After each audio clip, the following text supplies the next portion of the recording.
Je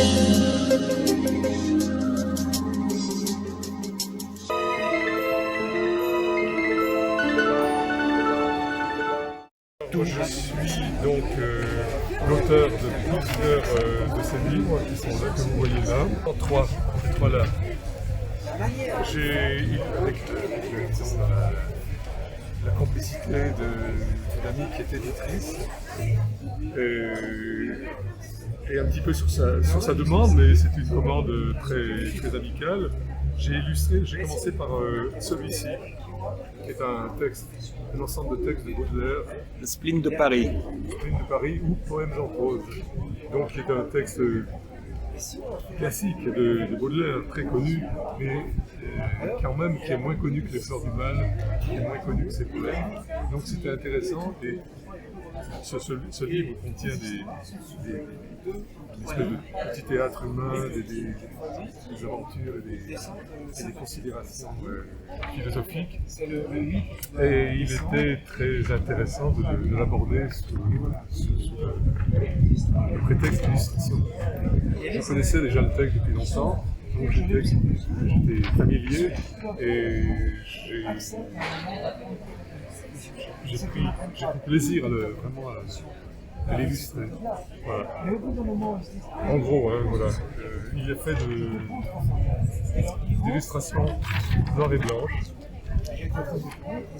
qui sont des monotypes, c'est-à-dire qui sont ni des dessins, ni des gravures, ni des peintures, qui sont des images obtenues par dépôt sur une plaque, qui sont ensuite passées à la presse et imprimées. C'est une technique très singulière et très souple. Voilà. Merci. D'autres choses, alors pendant qu'on est dans les poètes, j'ai illustré aussi Rimbaud. C'est un poète évidemment célébrissime, mais j'ai un peu rusé, je n'ai pas illustré Rimbaud, les illuminations, les choses les plus connues universellement. Je me suis risqué dans sa correspondance. Ce qui m'a intéressé, c'était de montrer l'autre face, d'aborder, disons, l'autre face de Rimbaud, qui était un homme qui allait abandonner la poésie à 20 ans, qui n'a plus rien écrit, et qui est allé essayer de faire fortune en Abyssinie, en faisant du commerce, en faisant plus ou moins presque des trafics, avec l'ivoire, l'or et les armes. Voilà. Qui a entretenu une correspondance, disons, pratique avec sa famille, avec ses proches. Donc il est illustré de petites d'images qui sont aussi un peu volées, disons,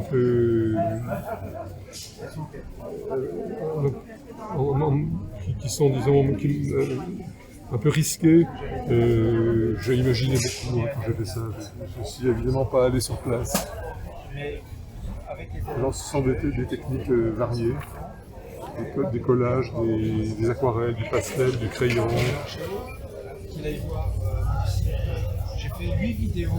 Voilà, quelquefois le texte est très succinct, voilà.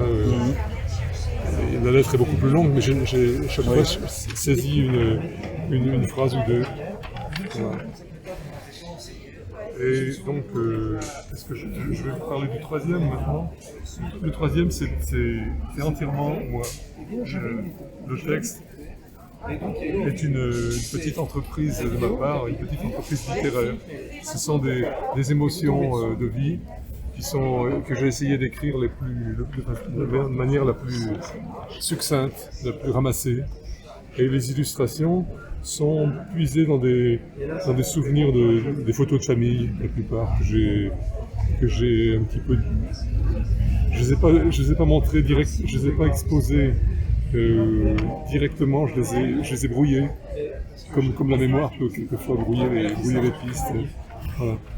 Elles sont à peine visibles.